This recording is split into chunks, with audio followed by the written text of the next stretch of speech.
এই মুহূর্তে আবহাওয়ার গুরুত্বপূর্ণ খবর। দক্ষিণ পশ্চিম বঙ্গোপসাগরে সিস্টেম শক্তিশালী হচ্ছে, যার প্রভাবে তামিলনাড়ু এবং অন্ধ্রপ্রদেশ উপকূলে ঝড় বৃষ্টির ব্যাপক সতর্কতা রয়েছে। সেখানে লাল সতর্কতা এবং অরেঞ্জ সতর্কতা জারি করা হয়েছে। শ্রীলঙ্কার দিকেও বৃষ্টিপাতের দাপট রয়েছে।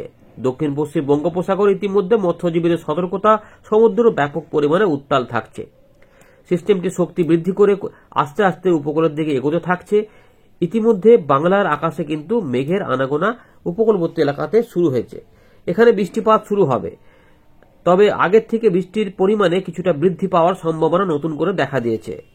শনিবারের মধ্যেই সিস্টেমটি অন্ধ্রপ্রদেশের নিচে যে তামিলনাড়ু রয়েছে, সেই তামিলনাড়ুর চেন্নাই এবং পুদুচেরির মধ্যবর্তী স্থানে আছড়ে পড়ার সম্ভাবনা। এবারে আমরা দেখে নেব বাংলার যে বৃষ্টিপাত হতে পারে সেইটা কতটা চান্স রয়েছে, সেগুলো আমরা দেখব। তো ইতিমধ্যে দেখতেই পাচ্ছেন বেশ কিছু অংশ ফাঁকাই রয়েছে। আমাদের যেটা বলেছিলাম যে উপকূলবর্তী যে এই এলাকাগুলি রয়েছে, এই এলাকাগুলিতে বাংলাদেশ সহ এখানে বৃষ্টিপাত হতে পারে।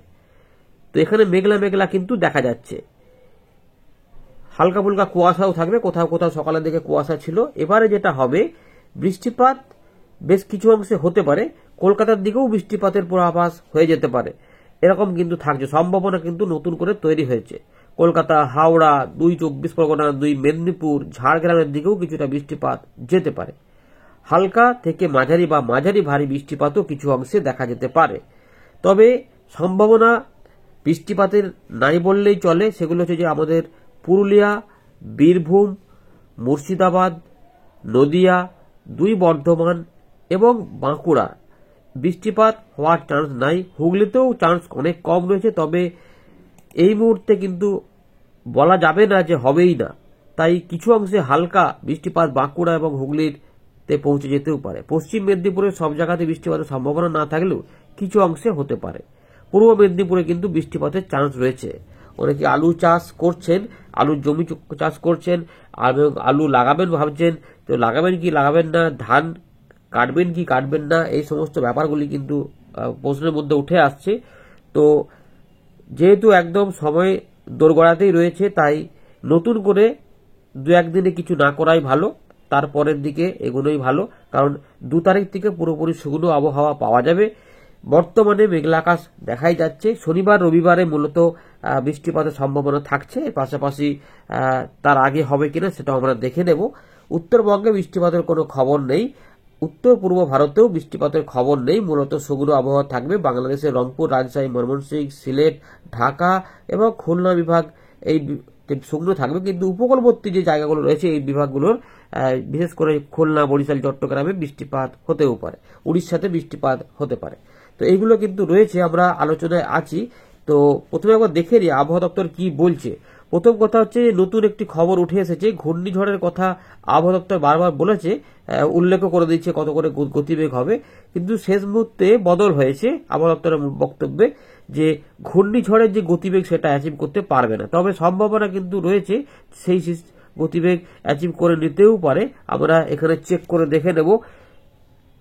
দেখুন বন্ধুরা, ইতিমধ্যে ভারতীয় মৌসুম ভবন 29শে নভেম্বর শুক্রবার 2:30 যে আপডেটটা প্রকাশ করেছে, তাতে আমরা দেখতে পাচ্ছি ইতিমধ্যে এখনো অতি গভীর নিম্নচাপ অবস্থায় কিন্তু রয়েছে দক্ষিণ পশ্চিম বঙ্গোপসাগরে। যেটা বলেছিল যে শুক্রবার সকালের মধ্যে এটা ঘূর্ণিঝড়ে রূপান্তরিত হয়ে যাবে, কিন্তু সেটা আপাতত এই আপডেট পাওয়া পর্যন্ত কিন্তু সরকারি খবর অনুযায়ী হয়নি।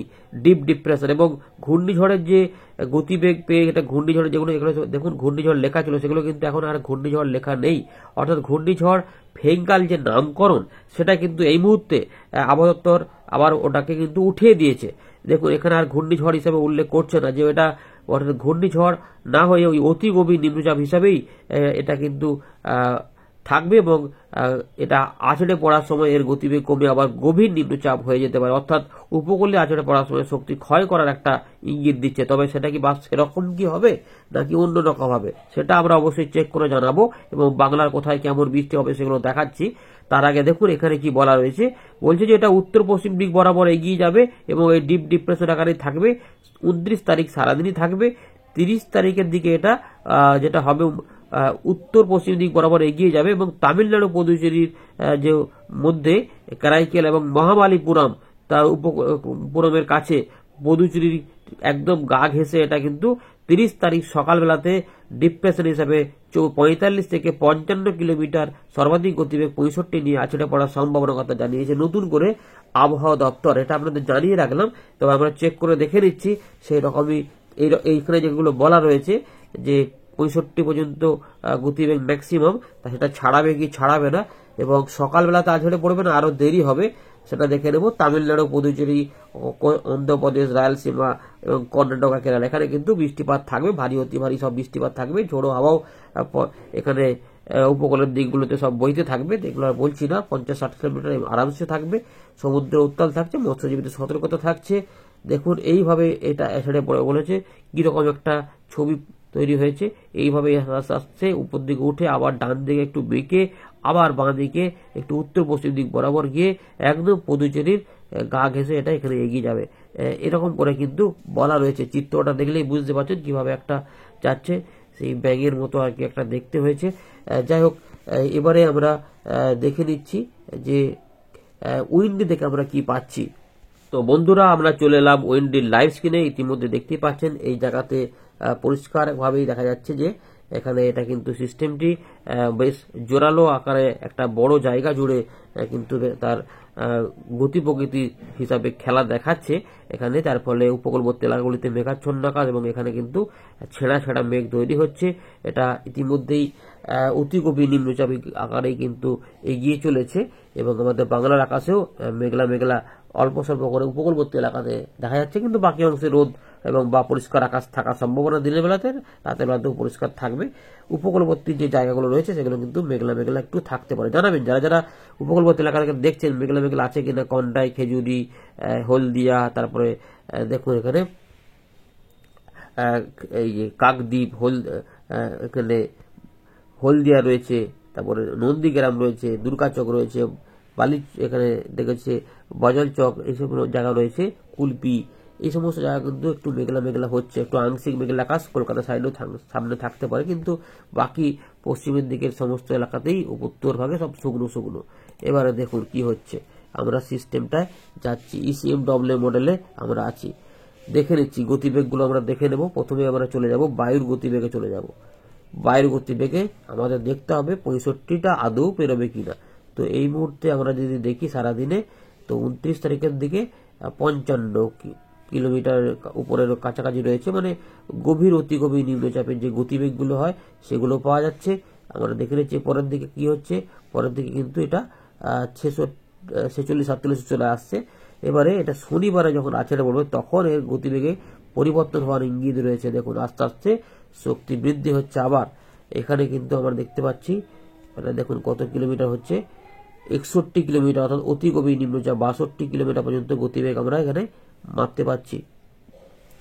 আর একটু ট্র্যাক করে নিচ্ছি, দেখুন আরো শক্তি কিন্তু বৃদ্ধি হচ্ছে। এটা বায়ু গতিবেগে আমরা দেখতে পাচ্ছি যে এই জায়গাতে চেন্নাই পুদুচেরির কাছাকাছি এখানে 62 পর্যন্ত এখনো পর্যন্ত অতি গভীর নিম্নচাপের গতিবেগ 65, 66, এই যে 66, 67 পাওয়া যাচ্ছে, অর্থাৎ ঘূর্ণিঝড় গতিবেগ যেটা লাগে সে 66 কিন্তু ধরে নিচ্ছে। এই জায়গাতে আমরা দেখতে পাচ্ছি যে 72 কিলোমিটার গতিবেগে 73 পর্যন্ত পাওয়া যাচ্ছে, অর্থাৎ ঘূর্ণিঝড় জন্য যে গতিবেগটা লাগে সেটা কিন্তু ECMW মডেল বলছে যে শনিবার কিন্তু এর গতিবেগ বাড়তে পারে। আবার নতুন করে এই পরিবর্তন পাওয়া গেছে। প্রথম দিকে অনেক কম গতি দেখাচ্ছিল, কিন্তু ধীরে ধীরে আবার পরবর্তী ক্ষেত্রে শক্তি বৃদ্ধির ইঙ্গিত দেখাচ্ছে। এটা দেখতেই পাচ্ছেন যে এখানে কিন্তু আবার 72-73 মাপতে পাচ্ছি, যেটা আপাতত বলেছিল 65 থেকে 70, সেটা কিন্তু এখন ECMW মডেল আবার নতুন করে দিয়েছে। সুতরাং আবার কি আবহাওয়া দপ্তর পরিবর্তন করে বলবে যেটা ঘূর্ণিঝড়ে গতিবেগ পেয়ে যাবে? অনেক কিছু এখন ঘটতে পারে, কারণ প্রথমে আবহাওয়া দপ্তর ঘূর্ণিঝড় বলেছিল, তারপর বলছে ঘূর্ণিঝড়ের গতিবেগ পাবে না। এখন আমরা আবার দেখতে পাচ্ছি এখানে ঘূর্ণিঝড়ের গতিবেগ চলে আসতে পারে। সুতরাং 30 তারিখে এটা আছড়ে পড়ে বোঝা যাচ্ছে, দেখুন পাই পাই করে ঘুরছে এবং 30 তারিখ সন্ধ্যেবেলার দিকে এটা কিন্তু ওটা ঢুকে পড়বে এই জায়গাটাতে, পরিষ্কার দেখা যাচ্ছে নতুন করে এই পরিবেশ। শনিবার রাতে ঘূর্ণিঝড় আছড়ে পড়তে পারে, রাতের মধ্যে আর কি, এটা কিন্তু ব্যাপার রয়েছে। এবারে বায়ুর ঝাপটা যখন ফেলবো দেখবেন এখানটাতে দেখুন এখানে কত গতিবেগ পাওয়া যাচ্ছে, প্রায় 90 কাছাকাছি। দেখুন পুদুচেরি এবং চেন্নাই এই জায়গাতে কিন্তু শক্তিশালী অবস্থা থাকছে, এই জায়গাতে শক্তি এখানে বৃদ্ধি হচ্ছে, প্রায় 100 কিলোমিটার পর্যন্ত ঝাপটা উঠে যাচ্ছে, অর্থাৎ লাস্টের দিকে কিন্তু শক্তি আবার বৃদ্ধি করতে, অর্থাৎ এই জায়গাতে আসার পর থেকে আবার দেখুন এখানে আস্তে আস্তে শক্তি এইভাবে কিন্তু বৃদ্ধি করতে, লাস্টের দিকে শক্তি বৃদ্ধির একটা ইঙ্গিত পাওয়া যাচ্ছে। এটা কিন্তু ঘূর্ণিঝড়ের গতিবেগ পাওয়া যাচ্ছে, অর্থাৎ ঘূর্ণিঝড় ফেঙ্গাল আবার শেষ মুহূর্তে নামকরণ হয়ে যেতেও পারে। এখন এরকম একটা ডাউটের মধ্যে রয়েছে, পরের দিকে আমরা অবশ্যই এটা নজর রাখবো। আপাতত এবারে বৃষ্টিপাতগুলো দেখার চেষ্টা করি যে বাংলায় বৃষ্টিপাত হবে কিনা। ইতিমধ্যে যে উপগ্রহ চিত্রে আমরা দেখতে পাচ্ছি এই অবস্থায় রয়েছে, এবং এখানে যে মেঘগুলি যাচ্ছে সেই মেঘগুলিকে জমায়েত করে বৃষ্টিপাত নামাবার কোনো সম্ভাবনা আছে কিনা। শুক্রবার তো বৃষ্টিপাতের কোনো সম্ভাবনা ছিল না, কিন্তু ইতিমধ্যে দেখা যাচ্ছে হালকা ফুলকা বৃষ্টিপাত উপকূলবর্তী এলাকাতে কিন্তু নামতে পারে। সম্ভাবনা থাকছে পূর্ব মেদিনীপুর, দক্ষিণ চব্বিশ পরগনা উপকূলবর্তী এলাকা, সুন্দরবনের দিকগুলোতে এবং এই সাগর দ্বীপ এগুলোতে হালকা ফুলকা বৃষ্টিপাত আসতে পারে, কিন্তু পরবর্তী ক্ষেত্রে এটা বাড়ার চান্সও কিন্তু রয়েছে। দেখুন এই যে দেখা যাচ্ছে যে মাঝারি বৃষ্টিপাত হতে পারে, হলে অবশ্যই আপনারা কমেন্ট করে জানাবেন। একটা সম্ভাবনা রয়েছে সেই অনুযায়ী বলে দিচ্ছি। এখানে দীঘা, মন্দারমণি, কন্টাই, খেজুরি দেখুন, তার পাশাপাশি কাকদ্বীপ, সাগরদ্বীপ, নামখানা, ফেজারগঞ্জ, রায়দিঘি, পাথর প্রতিমা, কুলপি, ঝড়খালির দিকে বৃষ্টিপাতের সম্ভাবনা। বাংলাদেশে হবে কিনা দেখুন, সব দিকে হলে উপকূলবর্তী এলাকা দেখুন ধীরে ধীরে জয়নগর এগুলোতে আসছে, যে আস্তে আস্তে কিন্তু শনিবার বৃষ্টি কিন্তু ছড়াতে পারে। এখানে তিনটে জেলা বোঝাই যাচ্ছে, এক পূর্ব মেদিনীপুর এবং 2 চব্বিশ পরগনার উপকূলবর্তী যে জায়গাগুলো রয়েছে বৃষ্টিপাত কিন্তু এখানে হতে পারে। জয়নগর, তমলুক এগুলো আস্তে আস্তে বারুইপুর, বিষ্ণুপুর। তবে আরও দেখুন কি হচ্ছে, আরও যখন সময় গড়াচ্ছে বৃষ্টি কিন্তু ছড়ানো 1 তারিখ পর্যন্ত তখন এই যে বৃষ্টি কিন্তু আসছে, তখন কিন্তু এগুলো পুরো পশ্চিম মেদিনীপুরেও ঢুকে পড়তে পারে, খড়গপুরের দিকেও বৃষ্টিপাত হতে পারে। এই যে বিলদা, কেশিয়ারি, খড়গপুর, মেদিনীপুর, ঝাড়গ্রামের দিকেও, পাঁশকুড়া, কোলাঘাট, বাগনান, আমতার দিকেও বৃষ্টিপাত দেখা যাচ্ছে, কলকাতার দিকেও হালকা চান্স টানছে আর কি। হুগলির দিকে এগিয়ে যাবে, একটুখানি সামান্য চান্স কিন্তু রয়েছে। এইভাবে দেখুন আস্তে আস্তে আবার বৃষ্টিপাত ঢোকার একটা চান্স, মাঝারি ভারী বৃষ্টিপাত উড়িষ্যা এবং আমাদের গাঙ্গেয় পশ্চিমবঙ্গের উপকূলবর্তী জেলা এবং সঙ্গে দেখুন কলকাতা, এখানে ঝাড়গ্রামের দিকেও কিছুটা চান্স দেখা যাচ্ছে, ঝাড়গ্রাম, গোপীবল্লভপুর, চাকুলিয়া, এখানে দেখুন খড়গপুর, বালিচক, কোলাঘাট, উলবেড়িয়ার নিচের দিকগুলো, তমলুক, জয়নগর এগুলোতে কিন্তু দেখা যাচ্ছে বৃষ্টিপাত আসতে পারে। গোসাবা, খলদিবাড়ি, নামখানা, কন্টাই, দীঘা এই জায়গাগুলোতে কিন্তু বৃষ্টিপাত দেখা যাচ্ছে আসতে পারে। দেখুন এই চিত্রটা দেখলে বোঝা যাচ্ছে যে আবার নতুন করে কিন্তু এগুলো পরিবর্তন হয়েছে। তো এই এলাকার মধ্যে একটা বিষয়, অর্থাৎ 4-5-6টি জেলাতে এই যে দুটো মেদিনীপুর, ঝাড়গ্রাম এবং 2 চব্বিশ পরগনা, কলকাতা এবং হাওড়া, কিছুটা হুগলি হতে পারে। হুগলিতে বেশি চান্স নেই, হুগলিতে ভয়ের কোনো ব্যাপার নেই খুব একটা, বা বাঁকুড়ার দিকেও ভয়ের কিছু নেই, হালকা ফুলকা ছিটে ফোটা যায় তো আলাদা কথা। মূলত এই উপকূলবর্তী 4-5-6টি জেলা একটুখানি চান্স নতুন করে তৈরি হয়েছে বাংলাদেশের খুলনা, বরিশালের উপকূলবর্তী জেলাগুলিতে। দেখুন 2 তারিখ থেকে আবহাওয়া কিন্তু শুকনো হয়ে যাওয়ার চান্স, বেশি বৃষ্টিপাত হবে না। সুতরাং এই সময় যে কালটা রয়েছে এই 29 এবং 1 দুটো দিন, এই দুটো দিনে এই এলাকাগুলোতে বৃষ্টিপাত থাকার চান্স রয়েছে, কিন্তু বাকি জায়গাতে কোথাও বৃষ্টিপাত হবে না এমন চান্সটাই রয়েছে। একটু মেঘলা মেঘলা হতে পারে এগুলোতে, বাঁকুড়া, পুরুলিয়া আশেপাশে, কিন্তু বৃষ্টিপাত সেভাবে হওয়ার চান্স বড় কিছু নেই যে ক্ষতি হবে চারপাশে। কিন্তু নিচের দিকের এলাকাগুলিতে বৃষ্টিপাত কিন্তু হওয়ার এখনো পর্যন্ত চান্স রয়েছে, না হলে খুবই ভালো, কিন্তু হতে পারে। তাই অনেকে যারা ধান কাটবেন ভাবছেন সেটা কিন্তু একটু মাথায় রেখে সাবধান সতর্কভাবে কাজ করা ভালো। এটাই বলার ছিল আর কি। পরিবর্তন আবহাওয়ার আপডেটে হতে পারে, অদল বদল হতেই পারে। এবং এখানে দেখুন যখন চেন্নাইয়ের দিকে আছড়ে পড়বে ভারী অতি ভারী প্রবল বর্ষণ সমস্ত এলাকাতে হবে। ইতিমধ্যেই এখানে বৃষ্টিপাত, ঝোড়ো হাওয়া শুরু হয়েছে এবং সেখানে সতর্কতা জারি চলছে এবং বৃষ্টিপাতও হচ্ছে। কিন্তু আমরা দেখতে পাচ্ছি অন্ধ্রপ্রদেশ, উড়িষ্যার দিকেও বৃষ্টিপাত হবে এবং গাঙ্গেয় পশ্চিমবঙ্গে হবে। তবে উত্তর পূর্ব ভারতে ত্রিপুরা, মিজোরাম, আমাদের চট্টগ্রামের দিকে বাংলাদেশের অতটা চান্স নেই, কিন্তু বরিশাল, খুলনার কিছু কিছু অংশে উপকূলবর্তী এলাকাতে হতে পারে। এবারে 2, 3, 4 এই যে মোটামুটি পরিষ্কার হয়ে গেল। এবারে তাপমাত্রা কিন্তু আস্তে আস্তে নামবে শুক্রবারের পর থেকেই, মানে 7 তারিখ থেকে তাপমাত্রা নেমে যাবে। দেখুন এখানে ধানবাদ 12, ঢাকা 13, এলাহাবাদ 10, গোয়ালিয়র 10। 8 তারিখে চলে যাব, দেখুন একদম হু করে তাপমাত্রা নেমে যাবে। ধানবাদ হয়ে গেল 10, এরা 9, 7, 8 চলে আসবে।